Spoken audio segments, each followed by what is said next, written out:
So the 10th question is again another chemical calculation. Calculate the mass of calcium phosphate. Mass of calcium phosphate required to produce. So they're asking the mass of this one. They're asking the mass of this one required to produce 100 grams of calcium biphosphate.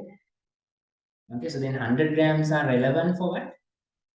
This CaH2PO4 twice. Okay, so we need 100 grams of this. So basically, it's a simple molar calculation. Because you have to use stoichiometry also. You can see the stoichiometric coefficients are going to be 1:4:3. Okay, that means if you want 3 moles of this one, you have to have 1 mole of that. So then whatever the moles you are getting for calcium biphosphate, you have to divide it by 3 to get the calcium phosphate moles. So a simple calculation. Right. So how to do this now? Let's go with the moles, right? Moles of calcium H2PO4. You have to divide 100 grams by its molar mass. Okay, so that's the challenging part. You have to add them and see 40 plus 4 hydrogen, 4, 2 phosphorus, 62, and 8 oxygen. 4 oxygen, 16, 32, 64. For 8 oxygen, it is 128. Then if you add them, 4, 13, 234. So you have to divide it by 234 grams per mole. And then again, as I told you, if you want to find the moles of calcium phosphate needed, Ca3PO4 twice, what you have to do, you have to divide this amount of moles again by 3. Okay, so then if you want the mass of calcium phosphate, simply what you need to do, to multiply this amount of moles by its molar mass, calcium phosphate.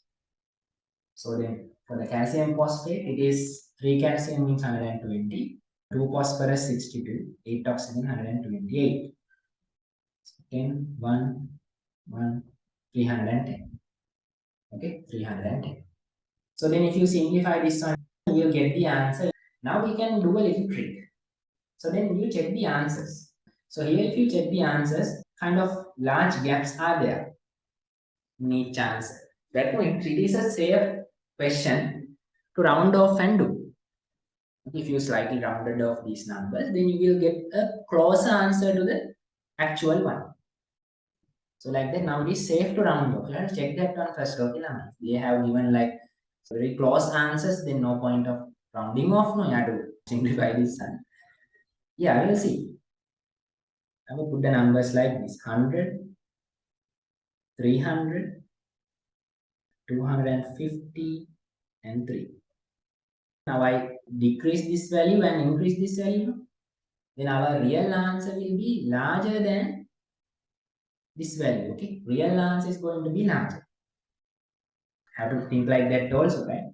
And then if you simplify like this, should be like 100, then 250, 25, 4. Like somewhere around 40. Our answer should be a number little bit greater than 40. So going to be this one, answer 2.